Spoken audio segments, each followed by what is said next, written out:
Kirby and the Forgotten Land looks so freaking good. I can't believe after all these years, and by years I mean decades, we're finally getting a 3D Kirby. But I think one of the big questions about this game that a lot of people have been having, even if not consciously, is what kind of 3D Kirby game is it exactly? Is it more broader and more open-ended like Mario 64, Mario Odyssey, or is it something a little bit smaller, more linear in scope like Super Mario 3D World and 3D Land even? And I think we may have an answer to that finally, after speculating a lot about it in our analysis, in our real-time analysis yesterday, in which we saw different environments that seemed like it could go both ways. But after taking another look at it, I think we may have an answer, something closer to an answer. And we get our first hint of that here at the very start of the game, seemingly, when Kirby wakes up, and he sees this narrow passage leading to what is the city.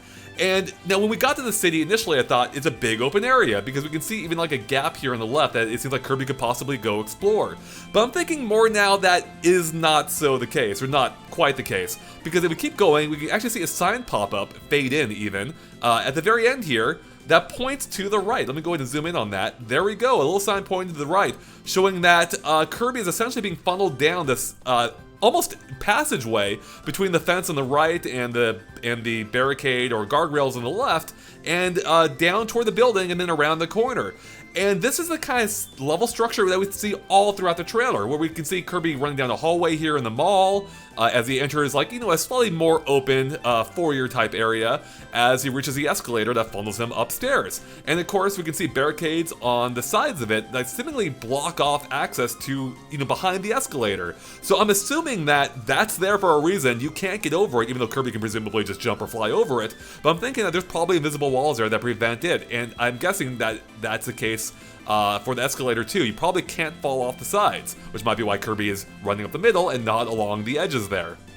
And we can see like this kind of design all throughout. Like here, we have a fairly narrow platform surrounded by water on one side and rock on the other, that really is showing, like, that is really exhibiting a 3D world style of level design. Now here is an example of a little bit more of a broader of an area, and it's hard to tell exactly like how much free reign Kirby has here, but even the tunnel looks like that might be a wall in the back. So whereas initially we thought you might be able to go deep into it, that might not be the case. Of course, that's impossible to say. Even if it is though, I mean, it's a tunnel, so that really fits our theory just fine. The big question is how open is it out in this area, but the thing about this trailer is we don't actually see any, as far as I'm aware, any user-controlled camera movement. That's not to say it isn't here at all, but it does seem to use a system very similar to 3D Land or 3D World, where like what we see is what we get. Maybe Kirby can't even really run any closer to the camera than he is because the camera is a natural barrier. We don't know that for sure or not, and I will admit this scene is one of the more skeptical ones or dubious ones in the trailer. Or more unclear ones, I should say. But again, here is another example of Kirby running down a narrow passage, you know, with enemies that can easily span the entire thing, which I think this makes sense for a 2D style of Kirby. This is one of the more open-looking areas again with the theme park, but even here, we can see that there's a guardrail lining the entire thing. So although it looks like this massive area, it seems like you may actually be funneled between, like, you know, through the theme park by these fences that you presumably can't jump over, especially because throughout the trailer, like anything in the outside area, there doesn't seem to be anything of interest. Like there's no collectibles or anything, everything or enemies. Everything seems to take place within these barricades. So we'll continue on. Here's a great example. So we have a cutscene seemingly leading into a level, and there is nothing here. Look, I mean, there's details. There's trees, and there's like a park clock. There's no enemies, no pickups. Instead, you're gonna drop off maybe around here somewhere, or wherever connects to this, and you know where the enemies and other collectibles and other things are. So it seems like, yeah, a lot of this is just background detail, like really cool background detail, but it seems like this is not explorable. It seems like only the level portion itself is. Again, seemingly. Now right here is a great example of, even if this is a case, that doesn't mean these levels are going to be small. Like, this is a big field right here. Especially with the low camera perspective, which I assume is the one you can have in the game. We don't know for sure. It could be a trailer thing. I assume it is one in the game. And yeah, it offers a pretty broad view. But again, we can see there's a fence on the left blocking you in. There's nothing beyond it, except for trees and grass that is very clearly not traversable, seemingly. I would be very surprised if that was meant to be explored by Kirby. And then we can see that there seems to be like a similar kind of like drop off on the right here too. If there's not a fence over there, it does kind of seem like you may not be able to go over there just because we don't see any tiny land for Kirby to go on, with everything else being set at a lower elevation level. And we can actually just see, you know, of course, a path you're intended to take through the level up here. It reminds me a little bit of like Super Battle Hill from the, you know, first level 3D world. You can even see like a hole too in the back there, I think, possibly in the blue gate or grate or door, whatever. I don't know if that's a hole or not, but anyways, point is, you can see some form of level design of where you're intended to go. You know, same thing here. The ladder obviously points to the next area. The water definitely looks more open by its very nature, but even here we see a series of islands, including in the background here too, that seems to be your intended path. So I'm guessing you probably can't go too far out in the water, especially if you have these guys like guarding it. These might be actually what help like contain you to the land. Like maybe if you're in the water too long, they come and eat you, and you have to stay out of the water as Kirby frantically flies along here. Yeah, so this is the kind of level design we see throughout. Again, like it's a clear path right here, another like hallway here, and then even the more open areas where a boss fight here takes, or possibly a boss fight takes place, or some kind of enemy encounter. You're encased in this circular wall, almost like an arena. And of course, we do have another boss fight coming up in a few moments. But again, even here, we have, I keep saying here a lot, I apologize for that. But once again, you're stuck between a fence, I was gonna say a rock and a hard place, a fence and a hard place, a fence and a wall. This is one of the more open looking areas, but once again, we have this wall of stuff that seems to corral you in. This giant container and a coral that all seems to kind of like funnel you toward the left direction, in this case. Again, interior that forces you down that way. Another water environment, which seems to, like the rocks seem to kind of, you know, force you down this way toward the islands in the water. The electric, or the wires here seem to kind of contain you into this general area, although even beyond that, you have these little platforms you're jumping between. And once again, we have the mall. Same thing here, narrow pathway.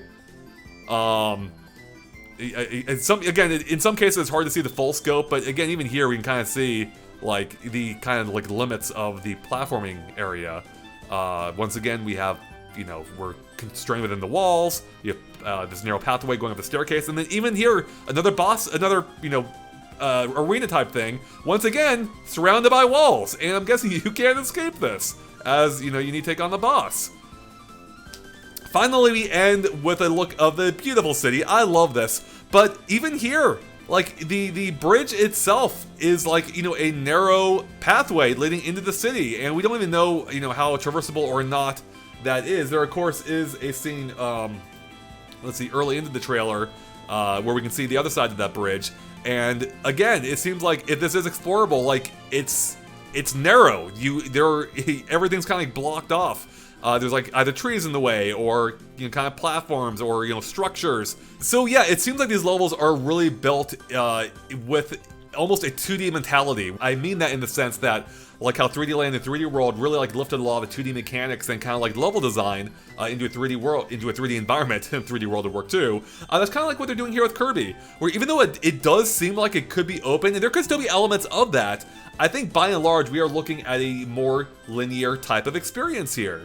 And that's totally fine. I think that's going to work, you know, I think that's going to work well with Kirby's style of gameplay. But I thought it would be good just to kind of address that and kind of show that I think we do know what kind of game this is. And the more I look at this trailer, the more you can see those like constraints in place, and, you know, like the natural like barriers that are put in place to kind of funnel you through these levels. And it's really well done. Like, these levels look detailed and open, but it's almost Uncharted-like in how well they've positioned it, in that you don't really have that much free reign as far as we can tell. These are really kind of like 3D Land and 3D World-esque in concept, but I think better executed in terms of fitting in within a larger environment. Like, this actually does feel like a fully realized world, where 3D Land and 3D World never quite accomplished that. They felt like levels that kind of just floated or existed somewhere, whereas this actually feels like a fully realized place, and I love that. And that's kind of what separates it too. Even, oh, let's go back here real quick. Even the like islands in the background right here, like exact same thing. I mean, so yeah, I think it's pretty clear cut at this point. This is, you know, essentially a 3D world type of level design, just within the context of a broader self-contained world, and I love that. That's super cool. And the Kirby can deliver like an immersive experience within that, you know, kind of well pre-planned level design, I think this could really be something special, where we're gonna have this really sharp, creative gameplay designed in a way that, the developers always know what you're, have always designed it so they know what you're trying to do at any given point. You're not going to get lost. You're not going to be confused as to what to do. Everything's going to be, just well thought out and planned for you to just have fun the entire way, I think. Obviously, we haven't played ourselves. We're going to have to wait and see for that, but I'm excited by this. I was kind of hoping it was going to be a little more open initially, and again, there still could be elements of that, but having come to grips and having come to better understand what this type of gameplay seems to be, I'm still excited for it, and I really can't wait myself. But what do you think about all this? Do you agree with my assessment that this seems to be kind of like more 3D World-esque in nature? And what do you think about this? Still being the first 3D Kirby game. Let us know a post in the comments below, and of course, stay tuned to GameXplain for more on Kirby and the Forgotten Land, and everything else Nintendo Switch as well, including, I imagine, a far more in-depth analysis coming up in the near future. With that, thanks for watching, and we'll catch you later. Bye, everyone!